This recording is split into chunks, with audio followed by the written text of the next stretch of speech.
ಚುನಾವಣಾ ಆಯೋಗದ ಮೇಲೆ ಆರೋಪಗಳನ್ನು ಮಾಡುವಂಥದ್ದು, ಒಂದು ರೀತಿ ಪ್ರಜಾಪ್ರಭುತ್ವದ ವ್ಯವಸ್ಥೆಯ ಮೇಲೆ ವಿಶ್ವಾಸವನ್ನು ಕಳೆದುಕೊಂಡಂತೆ ಇವತ್ತು ರಾಹುಲ್ ಗಾಂಧಿ ಅವರು ಕಳೆದುಕೊಂಡಂತೆ ಇವತ್ತು ಕಾಣ್ತಾ ಇದೆ. ನನ್ನ ಪ್ರಕಾರ ರಾಹುಲ್ ಗಾಂಧಿ ಅವರು ಬಹಳ ಹತಾಶರಾಗಿದ್ದಾರೆ.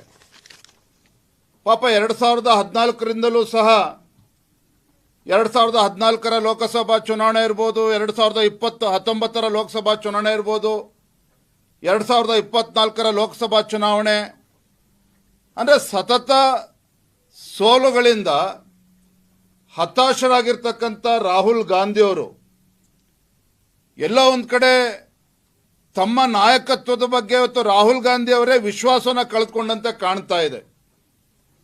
ಎಲ್ಲ ಒಂದು ಕಡೆ ರಾಹುಲ್ ಗಾಂಧಿ ಅವರು ಗೊಂದಲದಲ್ಲಿದ್ದಾರೆ. ಎಲ್ಲ ಒಂದು ಕಡೆ ರಾಹುಲ್ ಗಾಂಧಿ ಅವರು ಒಂದು ರೀತಿ ಡೆಸ್ಪರೇಟ್, ಹತಾಶರಾಗಿ ಈ ರೀತಿ ಸಂವಿಧಾನಿಕ ಸಂಸ್ಥೆಗಳ ಮೇಲೆ ಆರೋಪಗಳನ್ನು ಮಾಡಿಕೊಂಡು ಈ ದೇಶದ ಜನರ ವಿಶ್ವಾಸವನ್ನು ಪಡೆದುಕೊಳ್ಳುವಲ್ಲಿ ವಿಫಲರಾಗಿರ್ತಕ್ಕಂಥ ರಾಹುಲ್ ಗಾಂಧಿ ಅವರು ಒಂದು ಕಪಟ ನಾಟಕವನ್ನು ಇವತ್ತು ಪ್ರಾರಂಭ ಮಾಡಿದ್ದಾರೆ. ಕೇಂದ್ರದಲ್ಲಿ ನರೇಂದ್ರ ಮೋದಿಜಿಯವರು ಸತತವಾಗಿ 3ನೇ ಬಾರಿಗೆ ಬಿಜೆಪಿ ನೇತೃತ್ವದ ಎನ್ಡಿಎ ಕೂಟ ಕೇಂದ್ರದಲ್ಲಿ ಅಧಿಕಾರಕ್ಕೆ ಬಂದು ನರೇಂದ್ರ ಮೋದಿಜಿಯವರ ನಾಯಕತ್ವದಲ್ಲಿ ಇವತ್ತು ದೇಶ ಮುನ್ನಡೀತಾ ಇರತಕ್ಕಂಥ ಸಂದರ್ಭದಲ್ಲಿ ರಾಹುಲ್ ಗಾಂಧಿ ಅವರಿಗೆ ಸಹಿಸ್ಕೊಳ್ಳಕ್ ಆಗ್ತಾ ಇಲ್ಲ. ಮೋದಿ ಅವರು ಪ್ರಧಾನಮಂತ್ರಿ ಸ್ಥಾನದಲ್ಲಿ ಕೂರೋದನ್ನ ನೋಡೋದಕ್ಕೂ ಕೂಡ ಸಹಿಸೋದಕ್ಕಾಗ್ತಾ ಇಲ್ಲ. ಈ ದೇಶದ ಪ್ರಗತಿಯನ್ನು ಕೂಡ ಇವತ್ತು ರಾಹುಲ್ ಗಾಂಧಿ ಅವರಿಗೆ ಸಹಿಸ್ಕೊಳ್ಳೋಕ್ಕೆ ಸಾಧ್ಯ ಆಗ್ತಾ ಇಲ್ಲ. ಇದರ ಪರಿಣಾಮನೇ ಇವತ್ತು ರಾಹುಲ್ ಗಾಂಧಿ ಅವರು ಮತ್ತು ಕಾಂಗ್ರೆಸ್ ಪಕ್ಷ ಒಂದು ರೀತಿ ಪ್ರಜಾಪ್ರಭುತ್ವದ ವಿರುದ್ಧವಾಗಿ, ಪ್ರಜಾಪ್ರಭುತ್ವದ ಮೇಲೆ ವಿಶ್ವಾಸವನ್ನು ಕಳೆದುಕೊಂಡು ಒಂದು ಸಾಂವಿಧಾನಿಕ ಸಂಸ್ಥೆ ಆಗಿರ್ತಕ್ಕಂಥ ಚುನಾವಣಾ ಆಯೋಗವನ್ನು ಆರೋಪ ಮಾಡಿಕೊಂಡು ದೇಶದ ಜನರನ್ನ ಒಂದು ಅಡ್ಡದಾರಿಗೆ ತೆಗೆದುಕೊಂಡು ಹೋಗ್ತಕ್ಕಂಥ ಒಂದು ಗೊಂದಲವನ್ನು ಸೃಷ್ಟಿ ಮಾಡ್ತಕ್ಕಂಥ ಕೆಲಸ ಅವರ ನೇತೃತ್ವದಲ್ಲಿ ನಡೀತಾ ಇರತಕ್ಕಂಥದ್ದು ಸತ್ಯ. ಇದು ಬಹಳ ಗಂಭೀರವಾಗಿರ್ತಕ್ಕಂಥ ವಿಚಾರ. ತಮ್ಗೆ ಅನ್ನಿಸ್ಬೋದು, ಏನು ರಾಹುಲ್ ಗಾಂಧಿ ಅವರು ಬೆಂಗಳೂರಿಗೆ ಬರ್ತಾ ಇದ್ದಾರೆ ಆಗಸ್ಟ್ 5ನೇ ತಾರೀಕು, ಫ್ರೀಡಂ ಪಾರ್ಕ್ನಲ್ಲಿ ಪ್ರೊಟೆಸ್ಟ್ ಮಾಡಿ, ಪ್ರತಿಭಟನೆ ಮಾಡಿ ಚುನಾವಣಾ ಆಯೋಗವನ್ನು ಭೇಟಿ ಮಾಡ್ತಾರೆ. ನಿಮ್ಗೆ ಯಾಕೆ ಆತಂಕ ಅಂತೇಳಿ ಮಾಧ್ಯಮದ ಸ್ನೇಹಿತರಿಗೆ ಅನ್ನಿಸ್ಬೋದು. ನಮಗೆ ಆತಂಕ ಅಲ್ಲ, ಆದರೆ ರಾಹುಲ್ ಗಾಂಧಿ ಮತ್ತು ಕಾಂಗ್ರೆಸ್ ಪಕ್ಷದ ನಡವಳಿಕೆ ಏನಿದೆಯಲ್ಲ, ಇದು ಪ್ರಜಾಪ್ರಭುತ್ವದ ಕಗ್ಗೊಲೆ ಮಾಡ್ತಕ್ಕಂಥ ಒಂದು ನಡವಳಿಕೆ.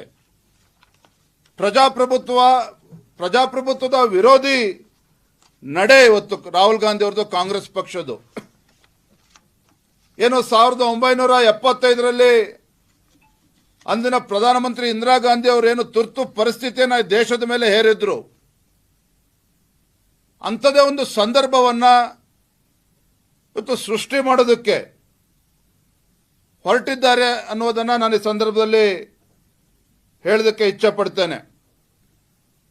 ಒಂದು ಬಾರಿ ಹೇಳ್ತಾರೆ ರಾಹುಲ್ ಗಾಂಧಿ ಅವರು, ಚುನಾವಣೆಯಲ್ಲಿ ಸೋತ ಮೇಲೆ, ಲೋಕಸಭಾ ಚುನಾವಣೆಯಲ್ಲಿ ಸೋತ ಮೇಲೆ ಇವಿಎಂ ಮೇಲೆ ಅನುಮಾನ ವ್ಯಕ್ತಪಡಿಸಿದ್ರು, ಇವಿಎಂ ಮೇಲೆ ವಿಶ್ವಾಸ ಇಲ್ಲ ಅಂತೇಳಿ ಅದ್ರ ಬಗ್ಗೆ ಹೇಳಿಕೆಗಳನ್ನು ನೀಡಿದ್ರು.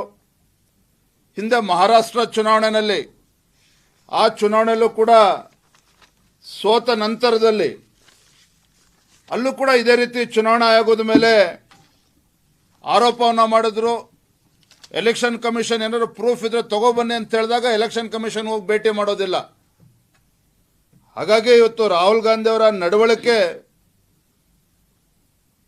ಪ್ರಜಾಪ್ರಭುತ್ವಕ್ಕೆ ವಿರೋಧಿಯಾಗಿರ್ತಕ್ಕಂಥ ನಡವಳಿಕೆ, ಒಂದು ಅಪಾಯಕಾರಿಯಾಗಿರ್ತಕ್ಕಂಥ ಒಂದು ನಡವಳಿಕೆ, and it's also a threat to the democracy. ಇವತ್ತು ನಾನು ಈ ರಾಜ್ಯದ ಮುಖ್ಯಮಂತ್ರಿಗಳಿಗೆ, ಉಪಮುಖ್ಯಮಂತ್ರಿ ಕೇಳೋದಕ್ಕೆ ಇಚ್ಛೆ ಪಡ್ತೇನೆ. ಕಳೆದ ಲೋಕಸಭಾ ಚುನಾವಣೆ ಭಾರತೀಯ ಜನತಾ ಪಾರ್ಟಿ ಕರ್ನಾಟಕದಲ್ಲಿ ಬಿಜೆಪಿ ಮತ್ತು ಜೆಡಿಎಸ್ ಪಕ್ಷ 17+2 19 ಸ್ಥಾನಗಳನ್ನು ಗೆದ್ದಿದ್ವಿ. ಇವತ್ತು ಬೆಂಗಳೂರು ಗ್ರಾಮೀಣದಲ್ಲಿ ಡಿ.ಕೆ. ಸುರೇಶ್ ಅವರು ಸೋತಿದ್ದಾರೆ ಅನ್ನುವ ಕಾರಣಕ್ಕೆ ಅಲ್ಲಿ ಅಕ್ರಮ ಆಗಿದೆ ಅಂತೇಳಿ ಡಿ.ಕೆ. ಶಿವಕುಮಾರ್ ಅವರು ಕೂಡ ಆರೋಪ ಮಾಡ್ತಾ ಇದ್ದಾರೆ. ಪಿ.ಸಿ. ಮೋಹನ್ ಅವರು ನಮ್ಮ ಸಂಸದರು ಬ್ಯಾಂಗ್ಳೂರು ಸೆಂಟ್ರಲ್ ಅಲ್ಲಿ ಚುನಾವಣೆ ಗೆದ್ದರು. ಮಹದೇವಪುರ ವಿಧಾನಸಭಾ ಕ್ಷೇತ್ರ ಹೈಯೆಸ್ಟ್ ಲೀಡ್ ಕೊಡ್ತು. ಅಲ್ಲಿ ಅಕ್ರಮ ಆಗಿದೆ ಅಂತೇಳಿ ಇವತ್ತು ಆರೋಪನ ಮಾಡ್ತಾ ಇದ್ದಾರೆ. ರಾಜಾಜಿನಗರದಲ್ಲಿ ಅಕ್ರಮಗಳು ಆಗಿದೆ ಅಂತೇಳಿ ಆರೋಪನ ಮಾಡ್ತಾ ಇದ್ದಾರೆ. ಯಾಕೆ? ರಾಜ್ಯದ ಮುಖ್ಯಮಂತ್ರಿ ಸಿದ್ದರಾಮಯ್ಯನವರು ಲೋಕಸಭಾ ಚುನಾವಣೆ ನಿಮ್ಮದೇ ಸರ್ಕಾರ ಇತ್ತು, ರಾಜ್ಯದಲ್ಲಿ ನಿಮ್ಮದೇ ಅಧಿಕಾರಿಗಳು ಕರ್ತವ್ಯ ನಿರ್ವಹಿಸ್ತಾ ಇರ್ತಕ್ಕಂಥದ್ದು. ನಿಮ್ಮ ಅಧಿಕಾರಿಗಳ ಮೇಲೆ ವಿಶ್ವಾಸ ಇಲ್ವಾಗಾದ್ರೆ, ನಿಮ್ಮ ಅಧಿಕಾರಿಗಳ ಮೇಲೆ ಹಿಡ್ತಾ ಇರಲಿಲ್ವಾಗ ರಾಜ್ಯದಲ್ಲಿ, ಹಾಗಾದ್ರೆ ಇದೆಲ್ಲವೂ ಕೂಡ ಗೊತ್ತಿದ್ದು ಸಹ ರಾಹುಲ್ ಗಾಂಧಿ ಅವರ ಧ್ವನಿಗೂಡಿಸ್ತಕ್ಕಂಥ ಕೆಲಸ ಸಿದ್ದರಾಮಯ್ಯನವರು ಡಿ.ಕೆ. ಶಿವಕುಮಾರ್ ಏನು ಮಾಡ್ತಾ ಇದ್ದಾರೆ, ಖಂಡಿತ ರಾಜ್ಯದ ಮತದಾರರಿಗೆ ಮಾಡ್ತಾ ಇರ್ತಕ್ಕಂಥ ಒಂದು ಅಪಮಾನ ಇದು. ರಾಜ್ಯದ ಮತದಾರರಿಗೆ ಇವತ್ತು ಈ ಮುಖ್ಯಮಂತ್ರಿ ಸಿದ್ದರಾಮಯ್ಯನವರು ಡಿ.ಕೆ. ಶಿವಕುಮಾರ್ ಅವರು ಅಪಮಾನವನ್ನು ಮಾಡ್ತಾ ಇದ್ದಾರೆ. ಒಟ್ಟಾರೆಯಾಗಿ ಇದೊಂದು ರೀತಿ there is a larger conspiracy ಈ ವಿಚಾರದಲ್ಲಿ. ಹಾಗಾಗಿ ಇವತ್ತು ರಾಹುಲ್ ಗಾಂಧಿ ಅವರು ಬೆಂಗಳೂರಿನಿಗೆ ಬಂದು ಆಗಸ್ಟ್ 5ನೇ ತಾರೀಕು ಬಂದು ಏನೋ ಡ್ರಾಮಾ ಮಾಡಕ್ಕೆ ಹೊರಟಿದ್ದಾರೆ. ಏನೋ ಅನ್ಯಾಯ ಆಗ್ಬಿಟ್ಟಿದೆ, ಏನೋ ದುರಂತ ಆಗ್ಬಿಟ್ಟಿದೆ, ಏನೋ ಅಕ್ರಮ ಆಗ್ಬಿಟ್ಟಿದೆ ಅಂತೇಳಿ ಹೊರಟಿದ್ದಾರೆ. ಭಾರತೀಯ ಜನತಾ ಪಾರ್ಟಿದು ನಾವು ಖಂಡಿಸ್ತೇವೆ. ಭಾರತೀಯ ಜನತಾ ಪಾರ್ಟಿ ಆಗಸ್ಟ್ 5ನೇ ತಾರೀಕು ಅಂದರೆ ಮಂಗಳವಾರ ಬೆಳಗ್ಗೆ 10 ಗಂಟೆಗೆ ವಿಧಾನಸೌಧದ ಮುಂದೆ ಇರ್ತಕ್ಕಂಥ ಗಾಂಧಿ ಪ್ರತಿಮೆಯ ಮುಂದೆ ನಮ್ಮ ಎಲ್ಲ ಸಂಸದರು, ಶಾಸಕರು, ವಿಧಾನ ಪರಿಷತ್ ಸದಸ್ಯರು, ಮಾಜಿ ಶಾಸಕರು, ಮಾಜಿ ಸಂಸದರು, ಮಾಜಿ ವಿಧಾನ ಪರಿಷತ್ ಸದಸ್ಯರು ಇವರೆಲ್ಲರ ನೇತೃತ್ವದಲ್ಲಿ ರಾಹುಲ್ ಗಾಂಧಿ ಅವರ ಈ ಕಾಂಗ್ರೆಸ್ ಪಕ್ಷದ ಸಂವಿಧಾನ ವಿರೋಧಿ ನಡೆ ಏನಿದೆ ಇದನ್ನ ಖಂಡಿಸಿ ಭಾರತೀಯ ಜನತಾ ಪಾರ್ಟಿ ಕೂಡ ಇವತ್ತು ಪ್ರತಿಭಟನೆಯನ್ನ ಮಾಡೋರಿದ್ದೇವೆ. ಆಗಸ್ಟ್ 5ನೇ ತಾರೀಕು ಪ್ರತಿಭಟನೆ ನಂತರದಲ್ಲಿ ನಾವು ಚರ್ಚೆ ಮಾಡ್ತಾ ಅವತ್ತು ನಾವು ಬಹುಶಃ ರಾಜ್ಯಪಾಲರನ್ನು ಕೂಡ ನಾವು ಭೇಟಿ ಮಾಡಿ ಅಲ್ಲೂ ಕೂಡ ಒಂದು ರೆಪ್ರೆಸೆಂಟೇಷನ್ ಅಲ್ಲೂ ಕೂಡ ನಾವು ನೀಡೋರಿದ್ದೇವೆ. ಇದ್ರ ಮಧ್ಯೆ ಮತ್ತೊಂದು ವಿಚಾರ, ನಿನ್ನೆ ದಿನ ಏನು ಫ್ರೀಡಂ ಪಾರ್ಕ್ನಲ್ಲಿ ರಾಹುಲ್ ಗಾಂಧಿ ಅವರು ಬರ್ತಾರೆ ಅನ್ನುವ ಕಾರಣಕ್ಕೆ ಅಲ್ಲಿ ಮುಂದಿಟ್ಟಿದ್ದು ಮಾಡಿ ಕಾಂಪೌಂಡ್ ಅನ್ನು ಒಡೆದಾಕಿ, ಅಂದ್ರೆ ರಾಜ್ಯ ಸರ್ಕಾರ ಕಾಂಪೌಂಡ್ ಅನ್ನು ಒಡೆದಾಕಿ ಅಲ್ಲಿರ್ತಕ್ಕಂಥ ಮರವನ್ನು ಕೂಡ ಕಡಿದಾಕ್ತಕ್ಕಂಥ ಕೆಲಸವನ್ನು ಮಾಡಿದ್ದಾರೆ.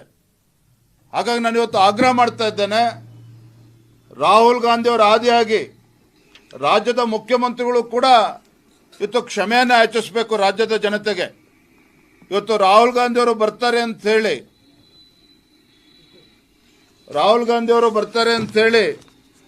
ಈ ಮರಗಳನ್ನು ಕಡಿತಕ್ಕಂಥದ್ದು,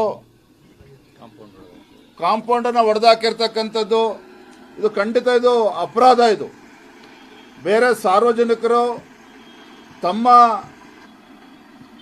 ಏರಿಯಾದಲ್ಲಿ ಯಾವುದೋ ಒಂದು ಮರ ಕಡಿಬೇಕು ಅಂತ ಹೇಳಿದ್ರೆ ಫಾರೆಸ್ಟ್ ಇಲಾಖೆಯ ಪರ್ಮಿಷನ್ ಕೂಡ ಬೇಕಾಗ್ತದೆ. ಫಾರೆಸ್ಟ್ ಇಲಾಖೆಯ ಅನುಮತಿ ಇಲ್ಲದೇ ಒಂದು ಗಿಡನೂ ಕೂಡ ಕಡಿಯೋದಕ್ಕೆ ಸಾಧ್ಯ ಇಲ್ಲ, ಒಂದು ಮರನೂ ಕೂಡ ಕಡಿಯೋದಕ್ಕೆ ಸಾಧ್ಯ ಇಲ್ಲ. ಆದರೆ ಇವತ್ತು ಕಾಂಗ್ರೆಸ್ ತಮ್ಮ ಸರ್ಕಾರ ಅಧಿಕಾರದಲ್ಲಿ ಇದೆ ಅಂತೇಳಿ, ತಮ್ಮದೇ ಸರ್ಕಾರ ಇದೆ ಅಂತೇಳಿ ಈ ರೀತಿ ಮರಗಳನ್ನು ಕಡಿದಿರುವಂಥದ್ದು ಇದು ಅಕ್ಷಮ್ಯ ಅಪರಾಧ. ಹಾಗಾಗಿ ಇವತ್ತು ರಾಹುಲ್ ಗಾಂಧಿ ಅವರ ಆದಿಯಾಗಿ ಇವತ್ತು ಮಾನ್ಯ ಮುಖ್ಯಮಂತ್ರಿಗಳು ಕೂಡ ಈ ರಾಜ್ಯದ ಜನರ ಕ್ಷಮೆಯನ್ನು ಕೂಡ ನಾನು ಅವ್ರು ಕೇಳಬೇಕು ಅಂತೇಳಿ ನಾನು ಈ ಸಂದರ್ಭದಲ್ಲಿ ಆಗ್ರಹವನ್ನು ಮಾಡ್ತಾ ಇದ್ದೇನೆ. ಮರ ಕಡಿದು ಬಂತು.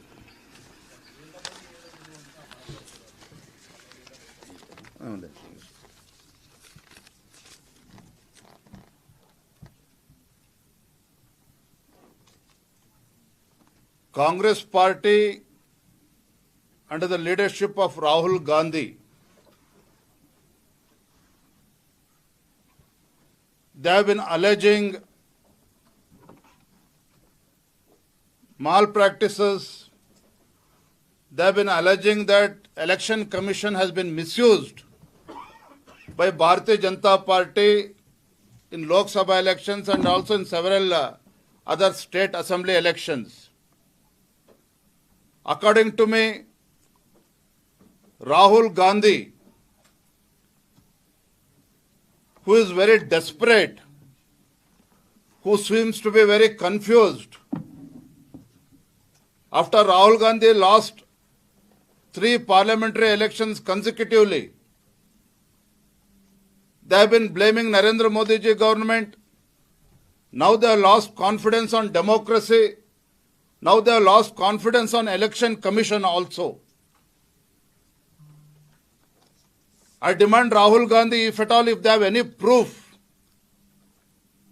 if he feels that election commission has been misused in Karnataka or in any other part of the country, let them provide this proof before the Honorable High Court or Supreme Court. Let them provide the proof before the election commission of this country. Even during Maharashtra election, they alleged the same. They had the same allegations. But when the election commission invited Congress party and Rahul Gandhi to provide the proof, Congress party, they did not have any answers. They did not go and meet election commission of the India. But now, the false propaganda by Rahul Gandhi himself, I feel it's a very desperate attempt. This attempt of maligning a constitutional authority, election commission of this country, it's very dangerous and totally undemocratic. And here Karnataka, Chief Minister Siddaramaiah as well as D.K. Shivakumar. D.K. Shivakumar had alleged that he has doubt on the election that was held in Bangalore Rural Lok Sabha constituency, where D.K. Suresh had lost in last parliamentary elections. And they have alleged that there was malpractices in Mahadevapura Assembly constituency as well as Rajajinagar in the last Lok Sabha elections. I demand Chief Minister Siddaramaiah as well as D.K. Shivakumar, if they have any proof, let them give it to the election commission or let them challenge the High Court or Supreme Court. Rather than doing this, unnecessary blaming election commission and misguiding the people of this country is totally unfair and it's undemocratic also. So I demand public apology by Chief Minister as well as by Rahul Gandhi.